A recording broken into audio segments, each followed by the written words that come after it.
বিয়ের 2 বছর পর স্বামী যখন ডিভোর্স লেটার পাঠালো, তখন দুধের বাচ্চাটাকে নিয়ে চরম বিপাকে পড়লাম। স্বামী পাড়ি জমালো বিদেশে। বাবা মা ব্যস্ত হয়ে পড়লেন আমার বিয়ে দেওয়ার জন্য। নিষ্পাপ ছেলেটার মুখের দিকে তাকিয়ে সে সাহস আর হয়ে উঠল না। মা উঠতে বসতে সবসময় বলতে লাগলো, তোর বয়স অল্প, বিয়ে করতে সমস্যা কোথায়? তোর ভবিষ্যৎ কি? আমার সন্তানই আমার ভবিষ্যৎ মা। সন্তান তো আলাদা করছি না, সন্তান সহ মেনে নেবে এমন একটা ছেলের সাথেই তোর আবার বিয়ে দেবো। বাবা মা হয়ে তোর ভবিষ্যৎ ঠিক করার অধিকার নেই আমাদের? মৃদু হেসে বললাম, মা তুমি হয়তো ভুলে গেছো, বিয়েটা তোমাদের পছন্দেই করেছিলাম।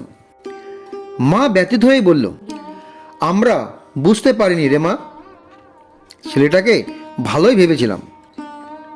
বুকে চাপা কষ্ট নিয়েও উত্তরে শুধু মুচকি হাসলাম।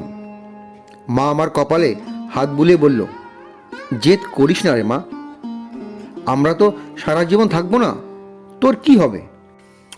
বাবা মা এসব নিয়ে প্রতিদিন জোরাজুরি করে। কাটা তার পেরিয়ে শত সংগ্রাম করে সমাজের মানুষের কথায় তীরবিদ্ধ হয়েও ছেলেকে বড় করলাম, পড়ালাম সেরা কলেজে। গতকাল আমেরিকা থেকে স্বামী গ্রিন কার্ড পাঠিয়েছেন। ছেলে মহা খুশি, বাবার সাথে আমেরিকায় থাকবে, উজ্জ্বল ভবিষ্যৎ। মুহূর্তেই ভুলে গেল এত বছরে আমার করা সব ত্যাগ তিতিক্ষার কথা, সংগ্রাম করে বেঁচে থাকার কথা। ছেলেকে এসব নিয়ে কিছু বললাম না। যাই হোক মা তো, ছেলের ক্যারিয়ার সুন্দর হবে ভেবে তৃপ্তিতে মন ভরে গেল। হাসি মুখে এয়ারপোর্ট অবধি ছেলেকে পৌঁছে দিলাম। ইজি চেয়ারে মা বসে আছেন। ঘরে ঢুকতে মা বলল, ছেলে চলে গেল? মনে আছে তখন বলেছিলি ছেলেই তোর ভবিষ্যৎ, ছেলে তোর এই ভবিষ্যৎ করে দিল।